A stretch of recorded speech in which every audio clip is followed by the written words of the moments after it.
Hello friends, इस video में हम अगला चैप्टर देखने वाले हैं। हम देखेंगे यूरिन फॉर्मेशन। यूरिन फॉर्मेशन का प्रोसेस क्या होता है, कैसे प्रोड्यूस होती है यूरिन, किस प्रोसेस से, वो हम इस वीडियो में देखने वाले हैं। There are 3 main processes in the urine formation. Urine formation में कितने प्रोसेस होते हैं? 3। कौन कौन से? Glomerular filtration, reabsorption and secretion. Glomerular filtration, reabsorption and secretion, ये तीनों प्रोसेस होने चाहिए, तभी हमारा यूरिन फॉर्मेशन होगा। हम फर्स्ट स्टेप क्या है? First step in urine formation is filtration of the blood. Blood filter होगा तभी तो आगे वाले प्रोसेस होंगे, यूरिन फॉर्मेशन होगा। फर्स्ट स्टेप क्या है यूरिन फॉर्मेशन का? फर्स्ट फिल्ट्रेशन ऑफ ब्लड होगा। फिल्ट्रेशन ऑफ ब्लड किधर होता है? ग्लोमेरुलस में। Where does it takes place? In the glomerulus. पिछले वाले वीडियो में मैंने नेफ्रॉन की जो डायग्राम बताई थी, उसमें ग्लोमेरुलस और बाउमन्स कैप्सूल होता है। ग्लोमेरुलस में क्या है? एफरेंट आर्टेरियोल होता है और इफरेंट आर्टेरियोल होता है। उसमें जो एफरेंट आर्टेरियोल होता है उसका डायमीटर बड़ा होता है और इफरेंट का डायमीटर छोटा होता है। एफरेंट का डायमीटर बड़ा होने की वजह से उसमें क्या, प्रेशर ज़्यादा रहता है, ब्लड ज़्यादा रहता है, प्रेशर प्रोड्यूस होता है, क्योंकि इफरेंट आर्टेरियोल का डायमीटर छोटा है, इसलिए प्रेशर प्रोड्यूस होता है और उस प्रेशर से ग्लोमेरुलर फिल्ट्रेशन हो जाता है। मतलब कैपिलरीज में जो ब्लड है वो ब्लड किधर जाएगा? बाउमन्स कैप्सूल में। हम देखेंगे वो कैसे जाता है। नाउ फर्स्ट स्टेप क्या है? ग्लोमेरुलर फिल्ट्रेशन हमने देख लिया। First step in urine formation is filtration of blood. It takes place in glomerulus, is called as glomerular filtration. First step हो गई। Averagely 1100 to 1200 ml of blood filtered by kidneys per minute. 1 minute में kidney कितनी blood ये करती है, filter करती है? 1100 to 1200 ml of blood. ये क्या है? 1/5 of the cardiac output. Cardiac output क्या कितना होता है हमारा? 5000 to 5500 ml इतना होता है।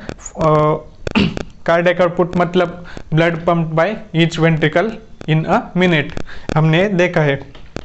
तो उससे 1/5 of cardiac output glomerular filtration की वैल्यू होती है। Now glomerular capillary blood pressure क्या प्रोड्यूस करता है? प्रेशर प्रोड्यूस करता है। एफरेंट आर्टेरियोल में डायमीटर ज़्यादा रहता है एफरेंट आर्टेरियोल का, उसकी वजह से glomerular capillary blood pressure produce होता है और उसकी वजह से फिल्ट्रेशन हो जाता है। फिल्ट्रेशन के लिए प्रेशर इम्पॉर्टेंट है। और फिल्ट्रेशन कौन कौन से 3 लेयर से होता है हम देखेंगे। Endothelium of glomerular blood vessels, जो ग्लोमेरुलस के कैपिलरीज है उसका जो एंडोथेलियम है वो लेयर क्रॉस करना पड़ता है। दूसरा लेयर है इपिथेलियम ऑफ बाउमन्स कैप्सूल। बाउमन्स कैप्सूल का epithelium layer and basement membrane between these 2 layers. ये जो 3 लेयर्स है, ये 3 लेयर्स क्रॉस करने पड़ते हैं और इससे फिल्ट्रेशन हो जाता है। और बाउमन्स कैप्सूल में क्या होते हैं? पोडोसाइट्स, स्पेशलाइज्ड सेल्स होते हैं podocytes, and they leave some minute pores called filtration slit और स्लिट पोर्स। मतलब पोडोसाइट्स में कुछ जगह बहुत थोड़ी माइन्यूट पोर्स जैसी जगह रह जाती है, उसकी वजह से उसमें क्या बोलते हैं हम? फिल्ट्रेशन स्लिट और स्लिट पोर्स। इसमें से क्या होता है? फिल्ट्रेशन हो जाता है। फिल्ट्रेशन में क्या क्या? प्लाज्मा का फिल्ट्रेशन होता है। प्लाज्मा में जो कंपोनेंट है वो किधर जाते हैं? बाउमन्स कैप्सूल में जाते हैं। और प्लाज्मा में प्रोटीन भी होता है।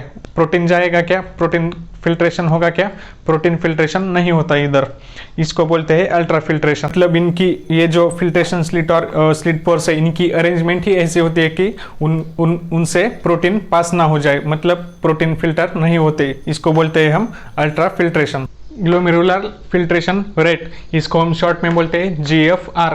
GFR क्या है? Amount of filter formed by kidneys per minute. मतलब किडनीज में जो फिल्ट्रेट जो फॉर्म होता है, बाउमन्स कैप्सूल में जो फिल्ट्रेट जाता है उसे हम फिल्टर होता है कैपिलरीज से, जो प्लाज्मा बाउमन्स कैप्सूल में फिल्टर होके जाता है उसे हम क्या बोलते हैं? फिल्ट्रेट। बाउमन्स कैप्सूल में गया तो उसे हम फिल्ट्रेट बोलते हैं। तो amount of filtrate formed by kidneys per minute is is called as GFR, glomerular filtration rate. In healthy individual, GFR is 125 ml per minute. एक मिनट में GFR कितना है? 125 ml.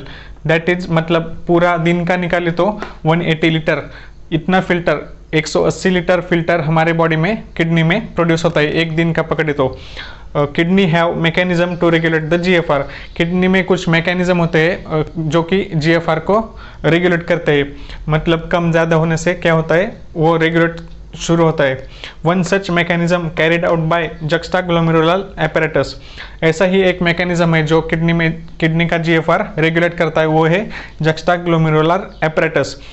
ये क्या है? JGA, इसका शॉर्ट फॉर्म है JGA।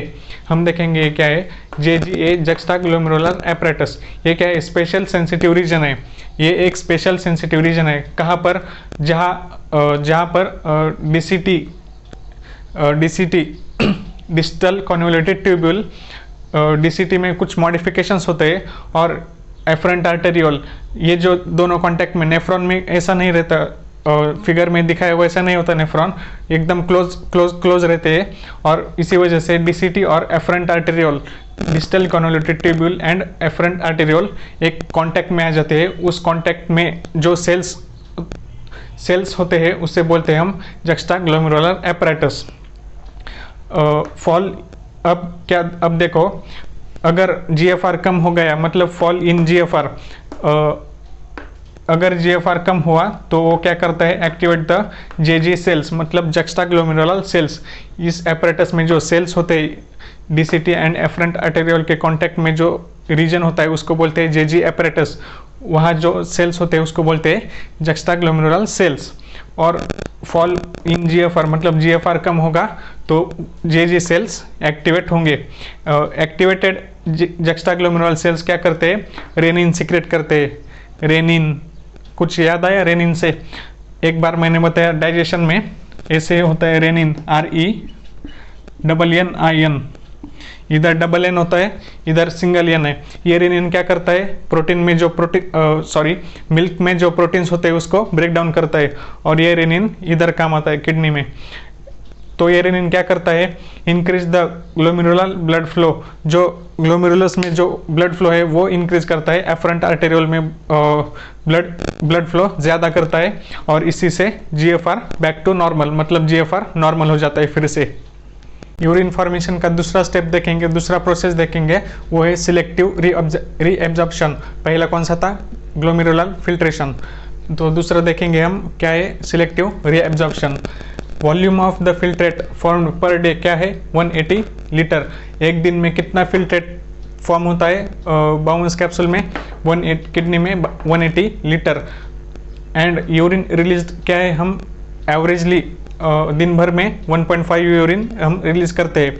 तो 180 और 1.5 कितना डिफरेंस है? देखो, 1.5 ही रिलीज करते हैं और कितना प्रोड्यूस हो रहा है? 180 लीटर प्रोड्यूस हो रहा है। मतलब suggest that nearly 99% of filtrate is reabsorbed. मतलब ये जो 180 लीटर जो फिल्ट्रेट प्रोड्यूस हुआ है उसका 99% फिल्ट्रेट रीएब्जॉर्ब करना चाहिए, उसे बोलते हैं। एंड जिस प्रोसेस से वो रीएब्जॉर्ब होता है उसे बोलते हैं हम, this is called selective reabsorption. Selective reabsorption से वो रीएब्जॉर्ब किया जाता है PCT DCT लूप ऑफ हिनले में से, मतलब यूरिनरी ट्यूब्यूल से वो नेफ्रॉन से रीएब्जॉर्ब किया जाता है। सिलेक्टिव रीएब्जॉर्प्शन मतलब क्या हो सकता है? एक्टिव और पैसिव प्रोसेस से कंपोनेंट्स जो है वो एब्जॉर्ब किए जा सकते हैं। एक्टिव प्रोसेस से क्या एब्जॉर्ब किया जाता है? Glucose, amino acids and sodium, ये तीनों एक्टिव प्रोसेस से। और पैसिव प्रोसेस से वाटर, नाइट्रोजनस वेस्ट, ये पैसिव प्रोसेस से रीएब्जॉर्ब किए जाते हैं। Water and nitrogenous waste passive process. Active process से glucose, amino acids and sodium ions, Na+ ions, इतना याद रखो। यूरिन फॉर्मेशन का तीसरा प्रोसेस है ट्यूबुलर सिक्रेशन और सिक्रीशन। ट्यूबुलर सेल्स मतलब ये नेफ्रॉन के जो सेल्स होते हैं वो क्या करते हैं? Secrete substances like H+, K+ ammonia into the filtrate. Hydrogen ion, potassium ion and ammonia filtrate में वो सिक्रेट करते हैं, इसे बोलते हैं हम ट्यूबुलर सिक्रेशन। ट्यूबुलर सिक्रेशन का इम्पोर्टेंस क्या है? It helps in the maintenance of ionic and acid base balance of the body fluid. जो हमारे बॉडी का आयोनिक बैलेंस है एंड एसिड बेस जो बैलेंस है, मतलब पीएच मेंटेन करने का काम ट्यूबुलर सिक्रेशन का होता है। इससे बाद देखेंगे हम ट्यूब्यूल्स के फंक्शंस। लास्ट में हम इस वीडियो में देखेंगे फंक्शंस ऑफ ट्यूब्यूल, नेफ्रॉन के पार्ट के फंक्शंस देखेंगे। पीसीटी फर्स्ट क्या है? पीसीटी प्रॉक्सिमल कॉन्जुलेटेड ट्यूब्यूल, इसका क्या फंक्शन है ये देखेंगे। पीसीटी क्या है? Highly coiled structure of nephron, इसके जो फंक्शंस है देखेंगे। It is lined by simple cuboidal brush border epithelium. PCT में कौन से सेल्स होते हैं? Simple cuboidal brush border epithelium cells होते हैं, इपिथेलियल सेल्स। ये जो ब्रश बॉर्डर है इससे क्या होता है? Increase the surface area, increase surface area. उससे क्या होगा? सरफेस एरिया अगर इंक्रीज होगा तो क्या होगा? रीएब्जॉर्प्शन ज़्यादा होगा। पीसीटी में is mainly is functional for selective reabsorption. Selective क्यों बोलते हैं इसे? क्योंकि जो जिसकी ज़रूरत है वही रीएब्जॉर्ब किया जाता है, इसलिए उसको सिलेक्टिव रीएब्जॉर्प्शन बोला जाता है। Increase the surface area for reabsorption. कौन? ब्रश बॉर्डर इंक्रीज करता है सरफेस एरिया।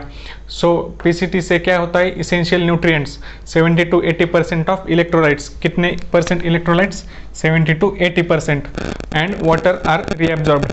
कौन कौन? Essential nutrients 70 to 80% electrolytes and water are reabsorbed through PCT, and PCT also maintains the pH and the ionic balance of the blood। ये भी इसका काम है। दूसरा है हेनलेज लूप। जो डिसेंडिंग और असेंडिंग लिम्स होते हैं नेफ्रॉन के, उसका फंक्शन देखेंगे हम, उसको बोलते हैं हेनलेज लूप। असेंडिंग में क्या है? Minimum reabsorption. वो जो राइट साइड का जो फिगर में था पिछले वीडियो में देखो, राइट साइड का असेंडिंग लिम जो है उसको मिनिमम रीअब्जॉर्प्शन का काम है, मतलब उसमें से रीअब्जॉर्प्शन नहीं होता। Maintenance of high osmolarity. Henle's loop क्या करता है? हाई ऑस्मोलरिटी, मतलब नेफ्रॉन और नेफ्रॉन के बाहर क्या होता है? मेडुलरी इंटरस्टिशियल फ्लूइड होता है। मेडुला में नेफ्रॉन्स होते हैं, नेफ्रॉन के अंदर और नेफ्रॉन के बाहर, मतलब नेफ्रॉन के बाहर मतलब किधर? मेडुला में। उन दोनों में क्या करता है? हाई ऑस्मोलरिटी मतलब कॉन्सेंट्रेशन वो रेगुलेट करता है हेनलेज लूप। डिसेंडिंग लिम क्या होता है? Permeable to water and impermeable to electrolyte. Descending limb जो होता है हेनलेज लूप का, लेफ्ट साइड का जो लूप होता है वो डिसेंडिंग लिम होता है। वो परमिएबल टू वाटर, मतलब उसमें से वाटर बाहर आ सकता है। And impermeable to the electrolytes, and electrolytes बाहर नहीं आ सकती, ऐसा होता है। डिसेंडिंग लिम क्या है? बोलो। Permeable to water, permeable to water, impermeable to electrolytes. So क्या होता है? जब डिसेंडिंग लिम से जब फिल्ट्रेट नीचे आता है, वाटर क्या होता है? बाहर आता है, एंड इलेक्ट्रोलाइट्स डिसेंडिंग लिम में ही रह जाते हैं। इसलिए क्या होता है? फिल्ट्रेट का कॉन्सेंट्रेशन हो जाता है क्योंकि पानी बाहर आए। और असेंडिंग लिम में क्या होता है? फिर से असेंडिंग लिम मतलब डिसेंडिंग लिम से फिल्ट्रेट कहा जाएगा असेंडिंग लिम में। असेंडिंग लिम में क्या होता है? फिर से डाइल्यूशन होता है। क्यों? क्योंकि असेंडिंग लिम इसका ऑपोजिट है, डिसेंडिंग लिम के ऑपोजिट है। असेंडिंग लिम में क्या होगा? Permeable to electrolytes and impermeable to water, मतलब असेंडिंग लिम से वाटर बाहर नहीं जाएगा, अंदर नहीं आएगा। पर क्या होता है? इलेक्ट्रोलाइट्स असेंडिंग लिम से बाहर जाते हैं, इसलिए क्या होता है? उसका डाइल्यूशन होता है, फिल्ट्रेट का डाइल्यूशन होता है इधर। डिजिटल कॉन्जुलेटेड ट्यूब्यूल, डीसीटी का फंक्शन देखते हैं हम। डीसीटी क्या है? Conditional reabsorption of sodium and water. DCT में रीअब्जॉर्प्शन इतना ज़्यादा नहीं होता, फिर भी कंडीशनल रीअब्जॉर्प्शन, मतलब जब ज़रूरत पड़ती है तब रीअब्जॉर्प्शन हो सकता है। किसका? सोडियम आयंस का एंड वाटर का। also carbonate HCO3- ions are reabsorbed through DCT. It is mainly functional for selective secretion. किसका सिक्रेशन करता है? H+, K+ and ammonia. DCT में मतलब मेजॉरिटी फंक्शन क्या है? सिलेक्टिव सिक्रेशन, मतलब ट्यूबुलर सिक्रेशन। रीएब्जॉर्प्शन का फंक्शन किस में ज़्यादा है? PCT में ज़्यादा रीएब्जॉर्प्शन होता है। And DCT also maintains the pH and acid base balance of the blood. Last में जो कलेक्टिंग डक्ट होता है, collecting duct extend from cortex to medulla, मतलब जो लंबा डक्ट रहता है, बहुत ज़्यादा लंबा होता है ना, extends from cortex to medulla. Cortex to medulla वो एक्सटेंड होता है। इसमें से क्या होता है, कलेक्टिंग डक्ट से large amount of water can be reabsorbed, mainly it is for the concentration of the fluid. मतलब अगर वाटर पानी ज़्यादा हो गया फिल्ट्रेट में तो कलेक्टिंग डक्ट में से वो रीअब्जॉर्ब किया जाएगा एंड कॉन्सेंट्रेशन प्रॉपरली किया जाएगा। It also releases urea into the medullary interstitial fluid and maintains the osmolarity. Collecting duct में और नेफ्रॉन और मेडुलरी इंटरस्टिशियम फ्लूइड में जब कॉन्सेंट्रेशन इधर उधर हो जाए तो कलेक्टिंग डक्ट में से क्या होता है, यूरिया रिलीज किया जाता है। किधर, मेडुलरी इंटरस्टिशियल फ्लूइड में से फ्लूइड में मेडुलरी इंटरस्टिशियल फ्लूइड में यूरिया रिलीज किया जाता है एंड उससे क्या होता है, ऑस्मोलरिटी मेंटेन रहती है। अब इस डायग्राम में आपको मैं एक समरी टाइप बताऊंगा। इस वीडियो में जब हमने बात की है उसका एक समरी टाइप मैं बताऊंगा इस डायग्राम से। ये जो है ग्लोमेरुलस, ये एफरंट आर्टेरियोल, ये इफरंट आर्टेरियोल। ये देखो इधर एफरंट आर्टेरियोल का डायमीटर क्या है, बड़ा है, इफरंट आर्टेरियोल का छोटा है डायमीटर। क्या है, यूरिन फॉर्मेशन में 3 प्रोसेस कौन से बताए थे, glomerular filtration, selective reabsorption and tubular secretion. तो पहला प्रोसेस किधर होता है, इधर जो ग्लोमेरुलस है इसमें ब्लड आता है। ब्लड से क्या होता है, blood capillaries, basement membrane and Bowman's capsule का पोडोसाइट्स, मतलब बाउमन्स कैप्सूल का एपिथेलियम जो है उससे क्रॉस करके किसकी वजह से क्रॉस करता है, इधर जो एफरंट आर्टेरियल की वजह से जो प्रेशर क्रिएट हुआ है उसकी वजह से इधर ग्लोमेरुलर फिल्ट्रेशन होता है।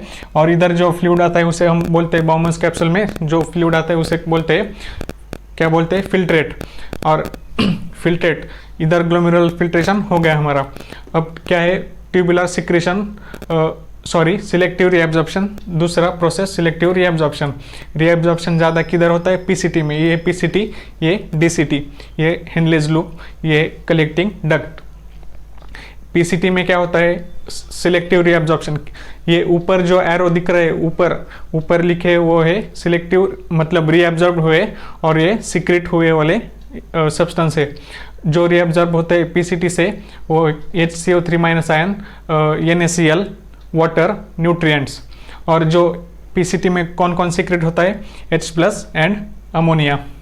NaCl क्या होता है, इधर डीसीटी में NaCl, water and bicarbonate ion इधर से रीअब्जॉर्ब किए जाते हैं और इधर K+ एंड H+ का सिक्रेशन, ट्यूबुलर सिक्रेशन होता है। और इधर फंक्शंस भी देखेंगे हम। इधर से फिल्ट्रेट नीचे आएगा, ये डिसेंडिंग लिम्ब है हेनलेज लूप का। Descending limb permeable to water and impermeable to nutrients. तो इसमें से वाटर बाहर आता है, इलेक्ट्रोलाइट्स अंदर ही रह जाते हैं। जब जैसा जैसा ये फिल्ट्रेट नीचे आएगा हिनलेज लूप से, डिसेंडिंग लिम्ब से, वैसा पानी बाहर आएगा और ये जो फिल्ट्रेट है वो कॉन्सेंट्रेटेड हो जाएगा। अब जो इधर से जब ऊपर जाएगा फिल्ट्रेट असेंडिंग लिम्ब से, तो असेंडिंग लिम्ब क्या है, permeable to electrolyte and impermeable to water. Ascending limb से वाटर बाहर नहीं जा सकता, सिर्फ NaCl, मतलब क्या है, NaCl इलेक्ट्रोलाइट बाहर जा सकता है, पानी अंदर ही रहता है। इधर क्या होगा, कॉन्सेंट्रेशन ऑफ फिल्ट्रेट, इधर क्या होगा, डाइल्यूशन ऑफ फिल्ट्रेट। तो फिल्ट्रेट अब आ गया डीसीटी में K+ H+ का सिक्रेशन होगा, NaCl, वाटर एंड बाइकार्बोनेट्स का एब्जॉर्प्शन, सिलेक्टिव रीअब्जॉर्प्शन होगा। कलेक्टिंग डक्ट में अब डीसीटी के बाद कलेक्टिंग डक्ट में फिल्ट्रेट आ जाता है। इधर जो कलेक्टिंग डक्ट में यूरिया होता है वो बाहर आता है। ये नेफ्रॉन है एक पूरा और ये स्पेस है वो मेडुलरी इंटरस्टिशियल स्पेस, और उधर रहता है मेडुलरी इंटरस्टिशियल फ्लूइड। इस फ्लूइड में यूरिया रिलीज किया जाता है और ये यूरिया वापस लिया जा सकता है अगर ज़रूरत है तो असेंडिंग लिम्ब में। और कलेक्टिंग डक्ट में से क्या होता है, वाटर रीअब्जॉर्ब किया जा सकता है। तो थैंक्स दोस्तों। इधर हम लगभग आधा चैप्टर हमारा हुआ है, इसके बाद हम अगले वीडियो में ये चैप्टर देखेंगे। Thank you.